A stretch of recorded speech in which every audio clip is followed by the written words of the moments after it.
So I'm Marta Singerman, the leader of the Kavanah Council. I am so delighted to introduce Dr. Patty Feito, a member of the council who is leading a special session tonight to help us connect our meditation, our souls, our spirits, our minds, our bodies with nature. Patty calls it belonging to creation. And these practices will help us enter into relationship with the natural world. Patty is an associate professor of English. She's published and presented papers in the area of environmental humanities and ecopoetics. Thank you, Patty. Wow. Thank you so much, Marta, for that lovely introduction. And it sounds all very good. And but the best part is that I'm here with all of you. So it's so beautiful to see all these familiar faces and also some old friends from in Robin. And yeah, so what do I have in store for you today? Well, let's see. I know we're all used to getting a sort of snapshot or preview of things to come. And what I'm going to do today is I'm going to introduce our theme of belonging to creation. It's interesting that that theme, belonging, in all the marketing events that Marta has featured this session, it goes right next to the belonging that our new cantor is also embodying. So belonging seems to be a theme for this week. So great. So what I'm going to do is introduce that in a very special way, hopefully, and then I'm going to ground it in some Jewish frameworks for everyone, some Jewish texts and thinking, and we should have a good 10 minutes to or so, or maybe less, to share right after that. So I welcome that, individual shares for everybody, and we can all talk individually like we're used to in this platform. I think everybody's familiar with it. Hello, shout out to Oliva out there in transit to her rehearsal. And then I'm going to do something a little different. So we normally at 7 o'clock have our silent meditation for 15 minutes. What I'm going to do is I'm going to guide us through a special sensory awareness guided meditation that's going to be a little longer than 15 minutes, not too much more, okay? Probably be about 20 minutes. It sounds like a lot, but I I think it'll be just fine. And I checked it out with Mark, so that's what's important. And that sensory awareness meditation I designed expressly for this group to hopefully foster some of the things I'll be talking about in a more perhaps poetic and intellectual way in just a few minutes. After that, we are going to have an open discussion like we normally do at the end so I can get a sense of what your experience was with all this, okay? And again, or you can talk about the amazing weather we're having outside, which is nature too. So we are very lucky, 57 degrees tonight. Okay, guys, so let me start this all by, first of all, telling you why I think that belonging to creation is so important. We're certainly in an era right now, we have been for quite a while, where we've had a lot of separation and divisiveness from each other as human beings, certainly. But we've also had a lot of division and separation from our planet and from our daily encounters with the natural world. Not only because we live in a more technological society, which is natural, but also because I think we're just caught up in so much of our human stories. So today, I'd like to start this belonging to the creation, this connectedness to the creation and to nature, with reading an excerpt from what I think is one of the most beautiful examples of nature writing in the Western tradition. And that, of course, is one of our Psalms, in particular, Psalm 104. I thought about there were just so many Psalms that were just beautiful hymns to nature. But this one struck me as special, and I soon found out why. So what I thought we could do is kind of, while I'm reading it, I'm not going to read the whole thing, just about, 15 lines of it. And what I'd like to do is maybe we could close our eyes and get into our meditative space. And as I'm reading, what I'd like you to do is perhaps listen and feel and sense the imagery of this beautiful poem. Poets and for centuries and eons have used imagery to address and engage our sensual selves, our senses. So let's kind of listen in for that. And the other thing you might listen in for is the attitude that this psalmist has towards God's creation, kind of the posture. You make springs gush forth in torrents. They make their way between the hills, giving drink to all the wild beasts. The wild asses slake their thirst. The birds of the sky dwell beside them and sing among the foliage. You water the mountains from your lofts. The earth is sated from the fruit of your work. You make the grass grow for the cattle and herbage for man's labor, that he may get food out of the earth, wine that cheers the hearts of men, oil that makes the face shine, and bread that sustains man's life.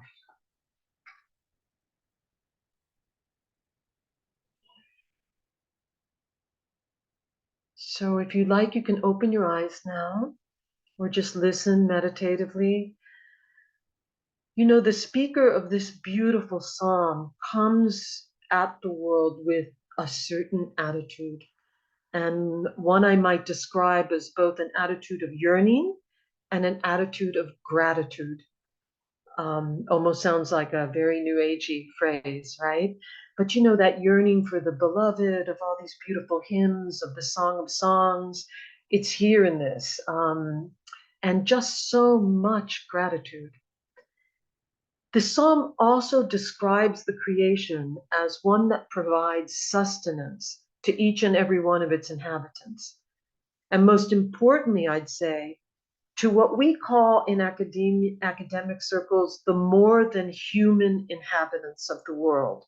And I know that's kind of a clunky term, more than human inhabitants, but the more than human is such a beautiful, I think it really does the trick. It shows us that there's more than us on this planet and that they have value, significance to all living things. In this psalm, the very mountains issue the streams that water the earth, that in turn makes the pastures grow and that feeds the cattle, and which in turn bears bounty for human beings and gives us the quote, bread that sustains life. So in this psalm, the natural world includes the more than human. It does not exclude it. In fact, it sings with a very great passion, I feel, the interconnectedness of God's creation. So, in this psalm, the wild beasts are given drink just as the humans are given wine and bread and oil. It's kind of on the same level in this psalm. And that's only 10 lines, by the way. The psalmist's attitude, again, to come back to that, is not one of separation from the creation, but one of that infinite gratitude for nature's infused divinity, and perhaps what we would call the abundant ecosystems of the world. So it's really kind of a state of sacred belonging that the psalmist presents to us. And I thought it was just a beautiful way to get connected to that feeling, that attitude that I hopefully will try to foster in today's meditation. So Rabbi Mike Comins, in his wonderful book, A Wild Faith, this is just a wonderful book I found. It's called A Wild Faith, Jewish Ways into Wilderness and Wilderness Ways into Judaism. He's out in California, and he started a whole program, by the way, of bringing young Jewish kids out into the wilderness, of Yosemite and the Sierras. It's really interesting what he's doing out there. So in his book, he argues that one could look at the theology of Rabbi Abraham Joshua Heschel as a model for the kind of attitude I'm sensing here in this psalm that I just read for you. And in talking about Heschel's magnum opus, God in Search of Man, he notes that before Heschel even gets to the big theological, questions of Judaism in that big book, okay, he spends about 167 pages talking about the very experience, and I really underscore that word, experience, that human religion is built upon. And namely, he calls that radical amazement. I just love that. Radical amazement.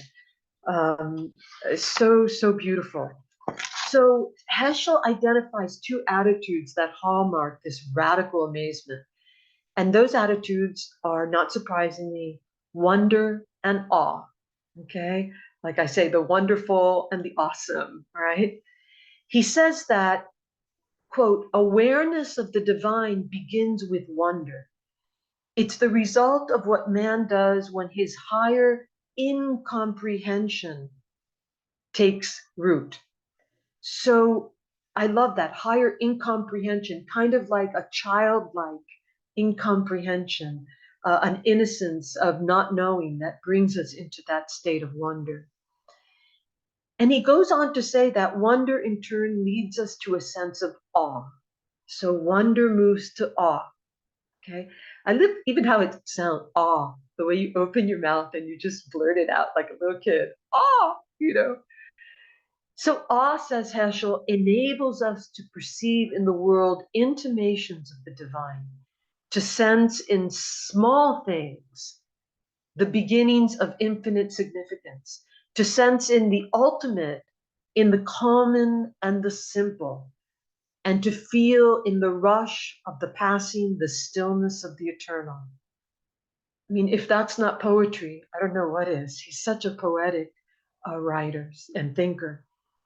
So Heschel then talks about these traits of wonder and awe as the very foundations, as I said, of religious attitude.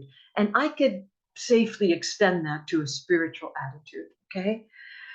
In fact, Rabbi Commons notes that Heschel would often begin a lecture by exclaiming, I've just seen a miracle. I've just seen a miracle. I've just seen the sunset, okay? I just love that. I mean, that is truly almost the definition of a miracle. It's not surprising then that if for Heschel the path to the divine, to God, is through awe, then that nature is one of the most reliable gateways. Okay? Nature being that beautiful gateway to that state of radical amazement. Now, that said, Heschel points out that you need to cultivate that wonder and awe. It just doesn't kind of happen to you. I mean, we have those moments naturally in life, and we're going to talk a little bit about that hopefully later. But you have to kind of integrate it as a value, something that you kind of commit to, kind of like we commit to prayer or we commit to mindful meditation practice here every Tuesday, right? It's a practice that primes us to opening to more experiences of being in the world. And Heschel, like Buber, is very much about being in the world. And definitely to the natural world with all its mystery and its grandeur and of course its surprise element. So I think the beauty of the psalmist in this psalm that I just read to you could definitely be said to be an expression of this kind of radical amazement that Heschel is describing. And it's one that keeps us, I think, all connected to the sacredness of our planet, and also that sustains us, like the psalm says, it sustains us, it's sustainable, both in a spiritual way and in a physical way. It gives us the wine, the oil, and the bread. And so for now, I'd just like to just take a pause now and get some feedback from you all. And I know I've kind of talked a lot, but maybe we could kind of take a breath here and think about a moment in nature where you might have experienced this kind of sense of wonder or awe. Um, and again, it doesn't have to be something too fancy. Um, Maybe something, in fact, according to Heschel and later on, according to Buber too, it should be something kind of actually simple and everyday and common. So I open it up to anyone who'd like to share, and just maybe just a little experience of that. Share. Oh, hi, Deborah. Hi, how are you, Patty? Oh, great. Thank you so much. It's so interesting. What I was thinking of is every once in a while it'll be pouring and then I'll walk to my window and turn my head and there's a rainbow. And so to me, that's kind of like the essence of what you're describing. Is that there's something incredibly beautiful, but if you didn't stop to look at it, you wouldn't know. Like you need to look out the window to see it, even though it's there right in front of you. So, and it's something like awesome. And we've all seen rainbows so many times, but every time I see a rainbow, I get that feeling of awe, like, wow, how did that happen? It's so interesting to me. So that was my thought. Deborah, thank you so much. What a beautiful example. And I love what you said about you have to notice it. You have to look. You have to notice it. Beautiful example. I love rainbows too, especially when you look out to the east. Cool. Anybody else? I think Gail, I see Gail's finger. Yes, Gail, please. Yes, hi, Patty. I had an amazing, a radical amazement the other night when I left the temple. I was driving north and I was going over the 63rd Street Bridge. And Okay. for one time, I was very happy to be stopped just in line. And I glanced up in front of me, and there are the high rises on the Collins Avenue. There were hundreds of birds flying together. And I just watched them, and they were in a magnificent dance. They flew together to the right and then down, and then all of a sudden they came back to where they originated. And it looked almost as like a few dancers were doing a few little steps, and they were the lead.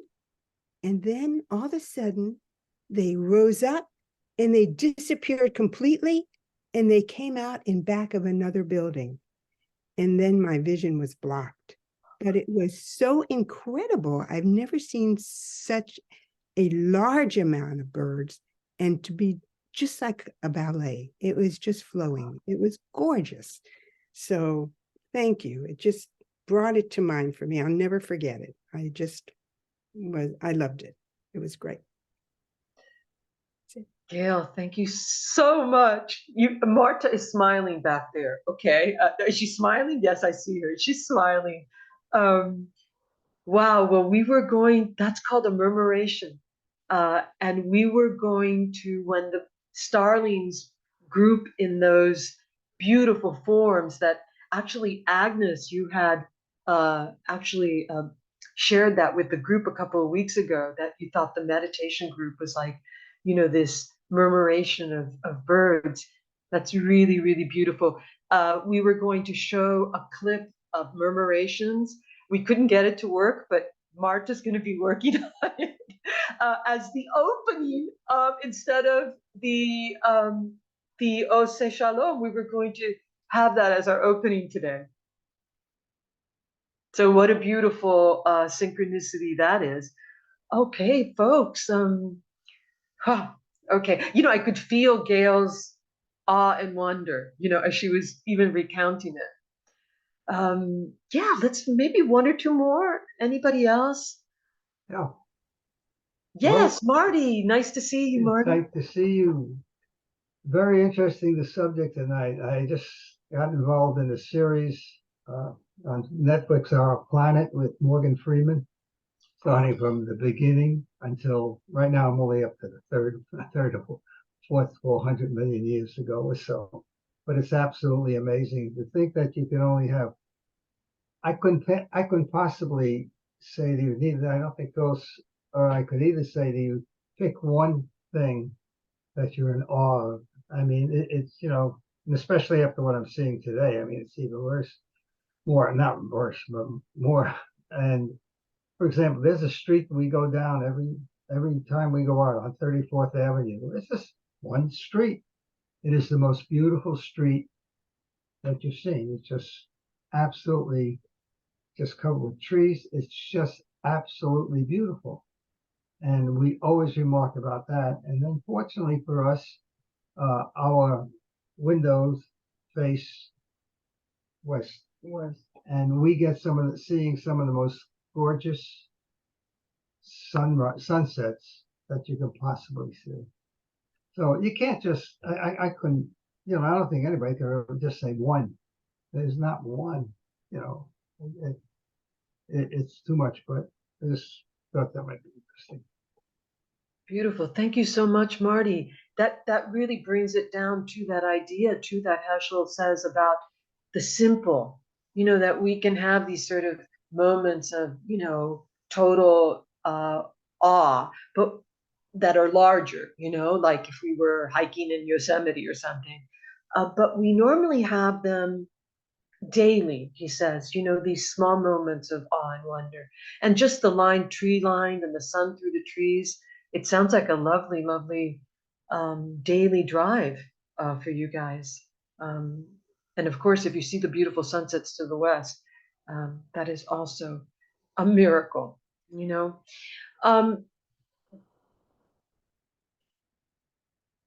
Someone once told me Can I that. just give you a quick comment? Oh, yeah. Okay. I was flying back from Jacksonville to New York on leave. Okay. And I was sitting in the elevator and in a plane, and the sky was just beautiful. And I didn't realize it. I had a rabbi sitting next to me, and he just said to me, I looked at him, he looked at me and looked at the sky, and he says, only God could create something that beautiful. And I remember those words so well. So it might fit in with what we're doing. Beautiful. Wow, what a special moment. And I'm sure Especially when I thought he was a bookie. maybe he was both. I might have been doing that on the side, who knows? Were you going to Atlantic City? Okay. Marty, thank you for that laugh. True, honest. Beautiful. Okay, folks. Well, let's see. We're at 7:00. I think maybe Marta, what do you think? We'll move on now to the meditation. Beautiful, guys. So thank you for those lovely shares, and we'll have time later to talk some more. Maybe you'll have some other experiences in about 20 minutes. So what I've done is I've created this meditation for you that brings together the 5 senses. All right. So I'm gonna take you in a guided meditation through the 5 senses, and I'm actually going to start with the less maybe obvious sense for us on a daily basis and end with the most important sense that we use every day, or at least not the most important, but the most obvious sense we use every day, our sense of sight. What I'm going to do, I'm going to go pretty slowly with this meditation, folks, this guide, and I'm going to have little gaps of silence. So just bear with me. There's going to be a little bit more silence than usual, only because I want those experiences to kind of settle in, okay? But trust me, I'll be back, all right? So if you have the natural object, I know I asked some of you to bring object. I have my natural object. This is actually an object that I found hiking with my friend Robin, who is out there in Zoom room. And I have this stone with me. So if you take your object and you just center yourselves, sit in your normal meditation posture, And just keep that object in your hands if you can, while we go through the entire meditation. And if you don't have an object, not to worry. Okay, just follow along with me and I'll prompt you as best I can, all right? Not a problem. So let's settle into a comfortable position. And if you're comfortable, put your hands on your knees, on your lap.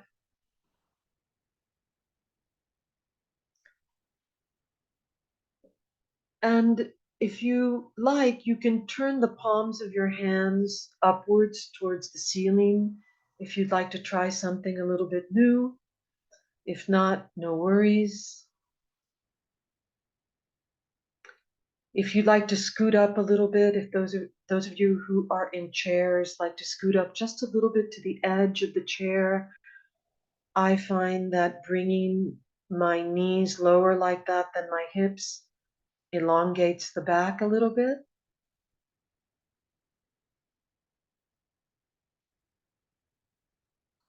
And now I'd like to start by having you focus on your feet.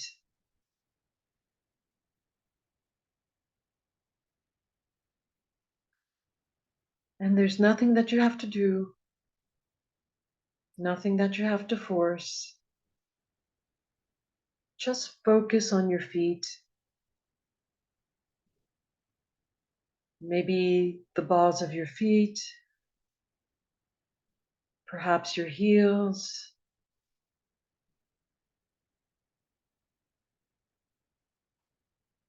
Just focus for a minute on your feet.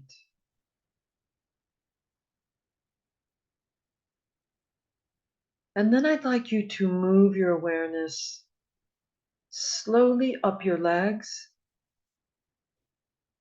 to your knees, up your thighs to your hips, from your hips up your back towards your shoulders, up your neck, and bring that awareness right to the top of your head.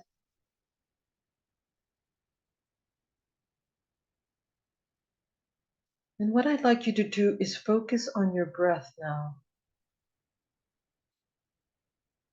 No need to change your breath.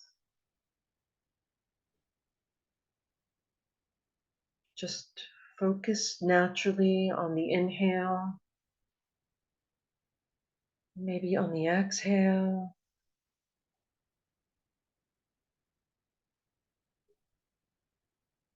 Nothing to force, nothing to change.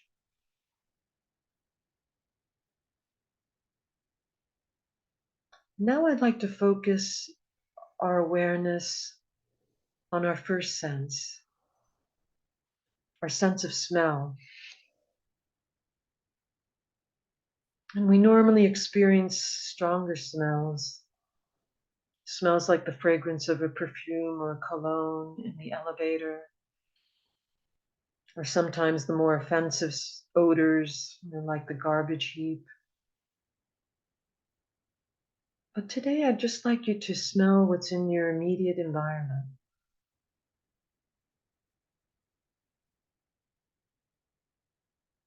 Maybe you pick up the aromas that may linger from your dinner.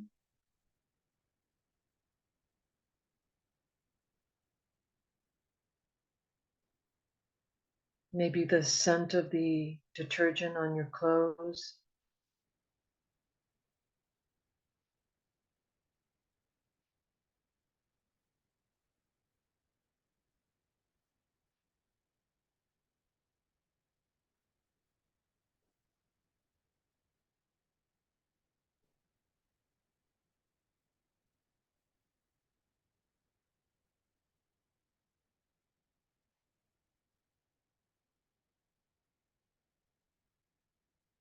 And now I'd like you to move to the next sense. The sense of taste. And taste is a sensual pleasure we all enjoy on a daily basis, whether the bouquet of a delicious red wine in our mouth, or the taste of a salty snack we just ate on our tongues. Just notice for now the environment of your mouth.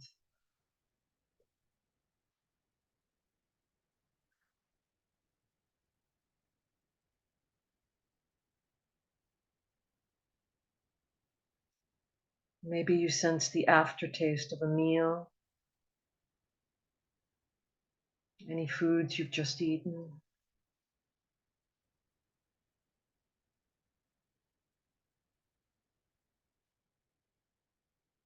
Maybe you notice the tongue, the way it feels, the heft of the tongue against the palate or your teeth.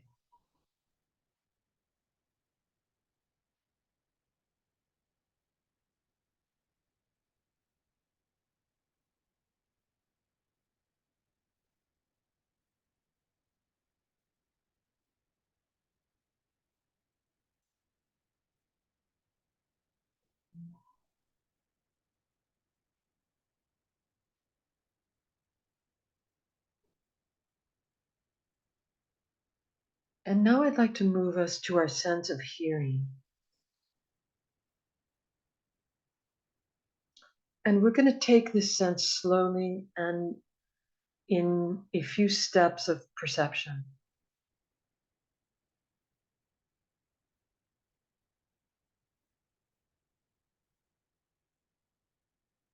See if you can move your attention to the close by sounds, maybe even the sounds of your own body, your heartbeat, your digestion,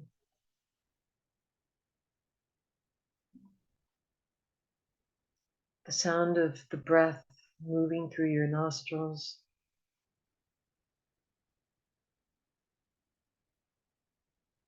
And if that's too intimate, no worries.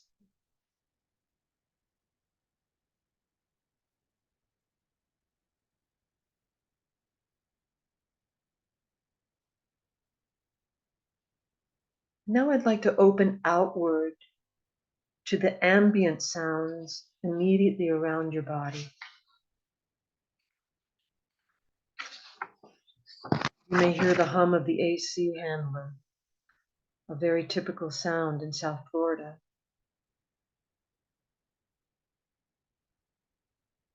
You may hear the drip of a faucet, or maybe the breath of a pet nearby.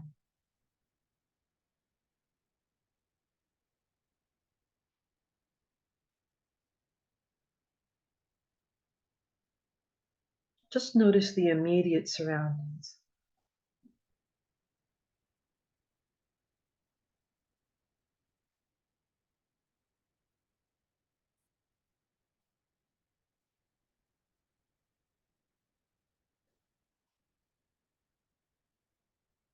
And now I'd like you to open wider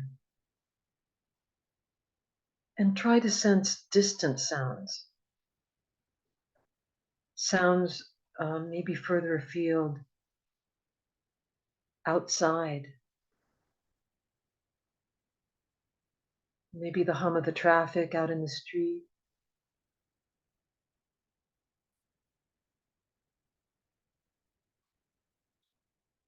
Maybe the sound of a siren off in the distance.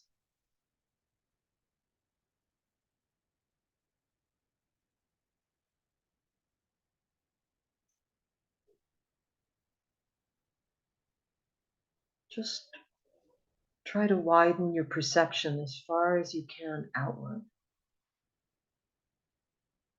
What can you hear?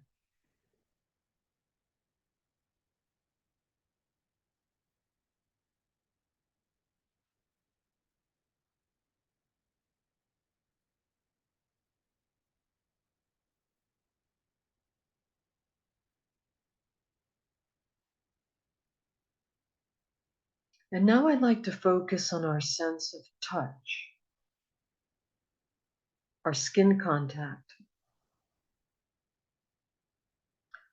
This is a very large organ, of course, and it's one that comes in contact with our environment every moment, every day.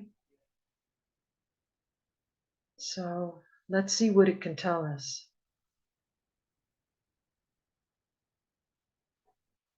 Maybe you want to start by focusing just on the contact your body's having with the chair or the sofa where you're sitting.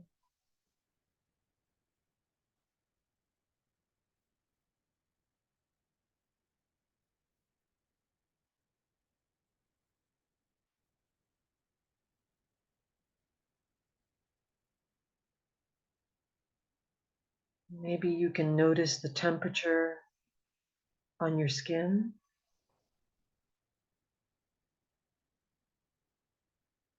Maybe the brush of the air on a certain part of your body.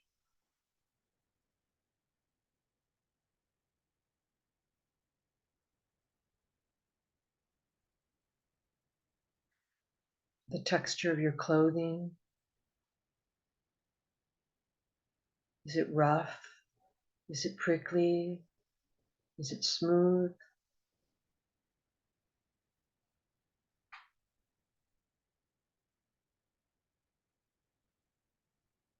If you're wearing eyeglasses, maybe how they feel on your temples, on the bridge of your nose.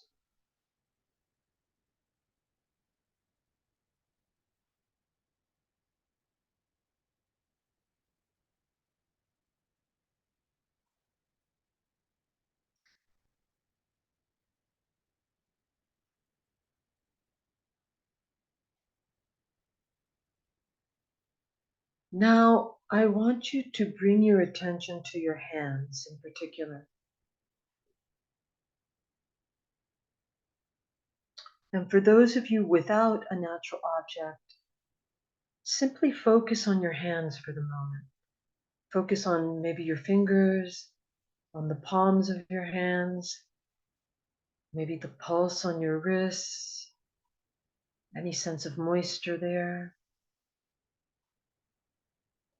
Those of you with an object, I'd like you to notice your hands as they come in contact with the natural object you chose.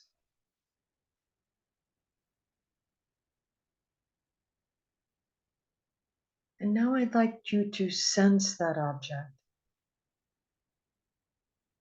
Sense and feel with your hands and your sense of touch, its texture.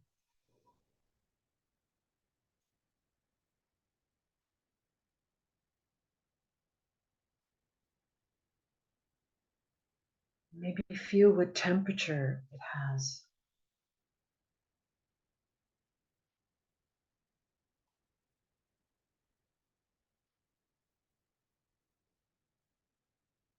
Maybe notice the weight of the object in your hands.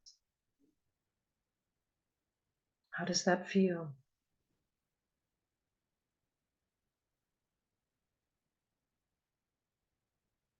How do your fingers feel around it?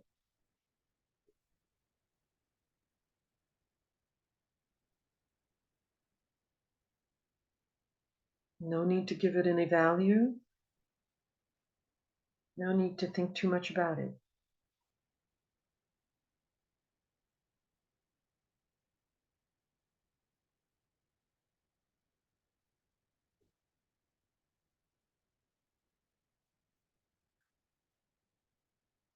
And now we're going to do something a little different. We're going to move to the sense of sight. You know, the field of vision is, of course, our most dominant sense as we go through the world.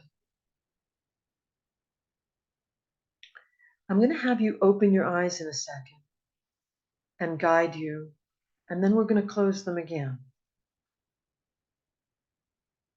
So right now, I want you to open your eyes very gently and focus directly on the object that you have in your hands. And those of you who do not have an object, just find something in the room to just settle your gaze on, something that just grabs your attention right now.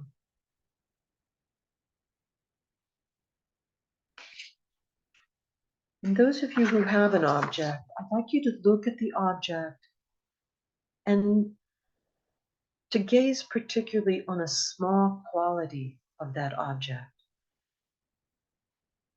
Just a small characteristic or aspect that you're noticing. What do you notice immediately about this object?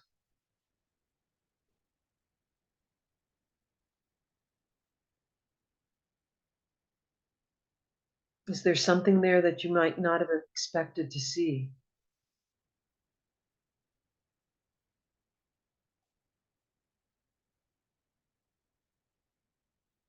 Or maybe it's just predictably there. Not a problem.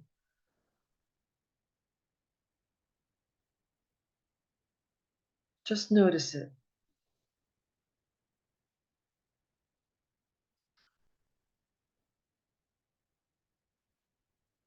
Now I'd like you to gently close your eyes again, everybody. Just come back to our breath for a minute. And I'd like you to visualize with me. I'd like you to sense that all of your body as a whole now is sensing the world, the immediate environment that you're in. And I want you to imagine that your perception is a field of soft light, a soft light that emanates from your entire body.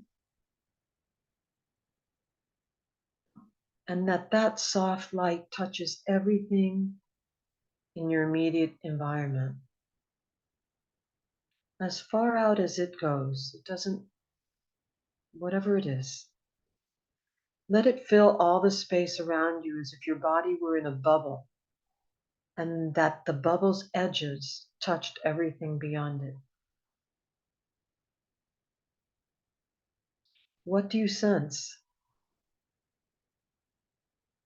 What do you notice at the very edges of that bubble of light?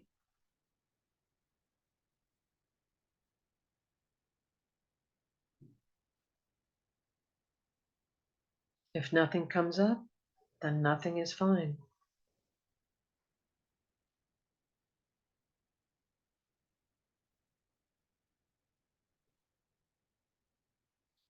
Now, let's just settle within us and let our senses just soften as much as they can. And I invite you to gently return into the present moment, into the room. And maybe you want to move your fingers, move your feet a little bit. Just gently come back into the room. And whenever you're ready, open your eyes.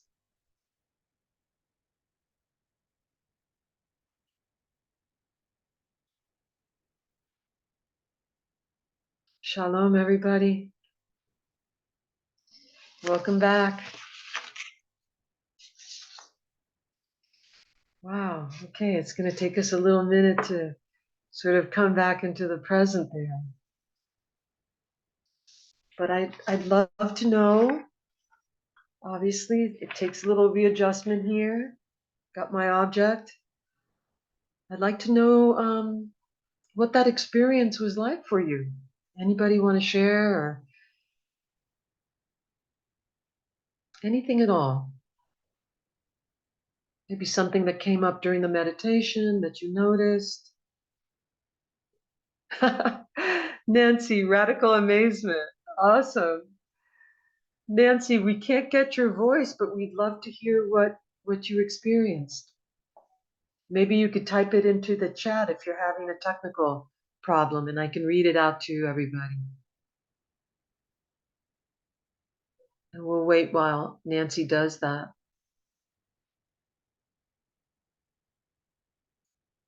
That was a little bit different, right? That meditation.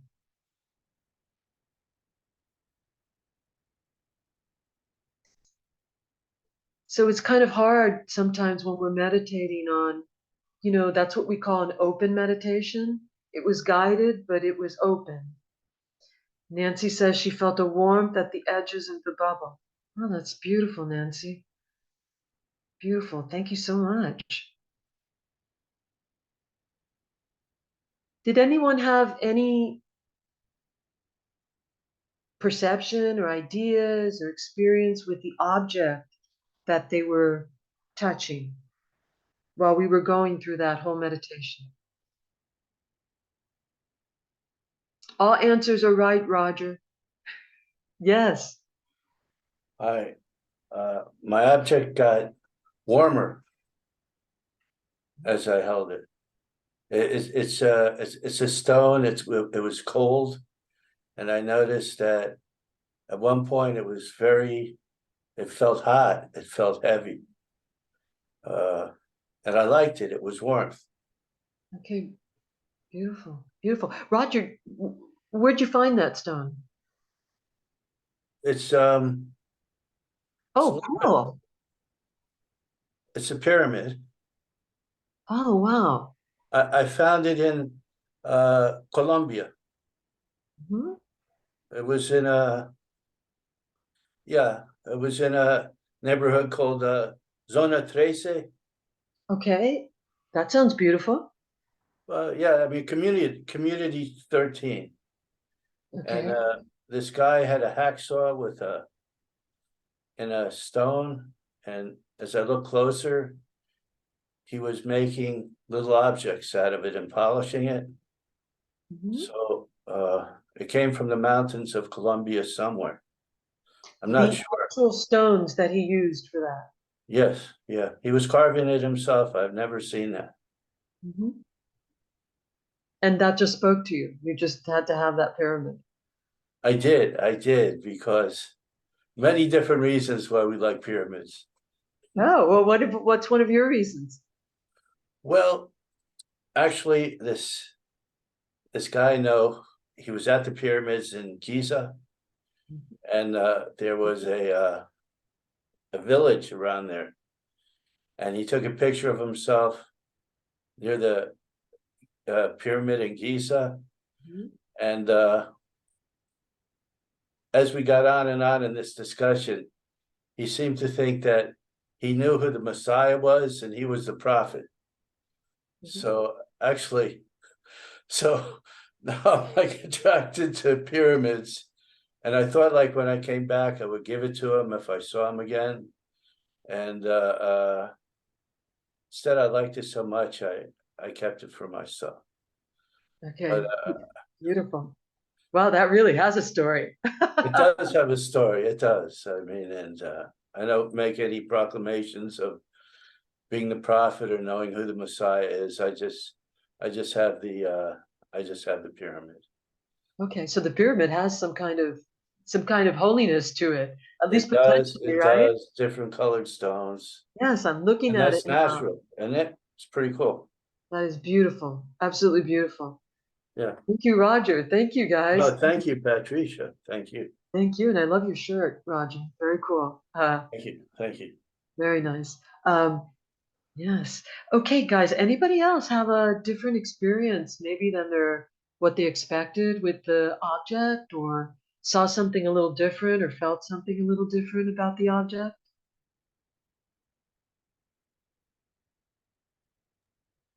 Patty, as you went through the meditation, I had my rock in my hands, and I love rocks because I always think of how it's been years and years and years of water, just a molecule at a time, rubbing off the round edges or the sharp edges, so you end up with something smooth and round. And I kept forgetting that it was a foreign object. It felt like it just became part of my hand. And I thought that was so, and I would be startled that it was something in my hand as opposed to part of my hand. Marta, that's absolutely beautiful. One of the uh, the thinkers I was going to talk about today, but I really didn't have enough time. Who would have enough time to talk about the philosophy of Martin Buber, right? But I know most of us here are familiar with his relational philosophy of the I-thou experience. And, you know, we could call that, it's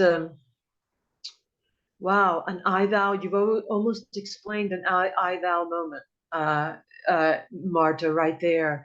Because for Buber, I mean, you could really extend this to nature. And he was somebody who actually, at the beginning of the piece, talks about his relationship on a meditation with a tree.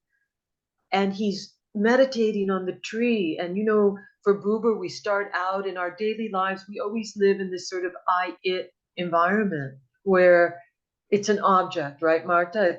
It's something outside of ourselves. And the way that you experienced it was, it became part of you. And what Buber would say is when we pay attention, oh, thank you, Miriam, you too. When we pay attention with wonder and awe, it's like we build a bridge of relationality with the objects around us. And our senses are a perfect ancient avenue, because look at the story that Marta just got. I mean, Roger had an entire story in his pyramid, you know, a trip, a conversation with someone who had a mystical experience. It's all in that object for him. And for you, there was an actual experience in the moment, Marta, of the water rushing through that object. So objects always have a story, right? Nature always has a story in all of its objects. There's something, like Marta just said, the molecules of the object are already there in that object. So what I've done today, folks, is really just try to give you a sense. I tried to go through the senses as our avenue to the natural world that we live in every day. And all of you obviously have beautiful, you know, experiences on a daily basis. I wondered if, being a more aware in the moment of our senses, we could do something that Deborah said so beautifully. Deborah, I'm coming back to you. Is Deborah still with us? No? Okay. Deborah had said that she looks out the window at the rain and all of a sudden she turns her head. I love that. All of a sudden she turns her head and she sees the rainbow. Well, the rainbow, she said, it's not, the rainbow's always there. It's kind of always already there for us to enjoy and engage with and connect with. It's just that sometimes we don't notice it. So that kind of noticing through our vision, through our touch, through our senses, through our smell, during our days, if we could just pause one moment in the day and just drop into one of our senses. I mean, we will even feel the water. Marta felt the water in the stone, the stream in the stone. I couldn't have asked for more tonight. So guys, thank you so much. Let's see, Nancy's got a comment. The more we practice the awareness, the more we're able to recognize it. Absolutely. And that's Heschel's point, that it's something, radical amazement is something that we'll see the sacredness if we prime ourselves for the sacredness. And, you know, we all have different ways to do that, I think.